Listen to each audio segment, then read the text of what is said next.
Good morning বন্ধুরা। আজ শনিবার। মিষ্টুকে আর্চারি প্র্যাকটিসে ড্রপ করে আমি আর বিদ্যুৎ চলে এলাম হোম গুডসে। ভেতরে ঢুকেই চারিদিকে দেখছি প্রচুর জিনিসপত্র রয়েছে, আর সামনের টেবিলে এই লেখাটা পড়েই আমার মুখে হাসি চলে এলো। টেবিলের ওপর সব জিনিসই মেড ইন ইন্ডিয়া। এই আওয়ার গ্লাসটা দেখো, কি সুন্দর দেখতে।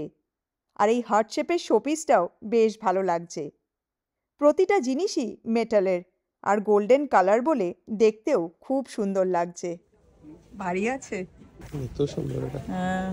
এই শেলফটায় দেখো, wonders from India and afar. এই ফটো ফ্রেমটা হ্যান্ডক্রাফটেড ইন ইন্ডিয়া। আমি হাতি তারপরে পেঁচা ভীষণ ভালোবাসি, তাই এই হাতি শোপিসটা আমার খুব পছন্দ হয়েছে। আর এই টি লাইট ফ্লাওয়ার ক্যান্ডেল স্ট্যান্ডটা দেখেই আমার দীপাবলির কথা মনে পড়ে গেল। এটা খুব সুন্দর দেখতে, আর আওয়াজটাও ভীষণ মিষ্টি।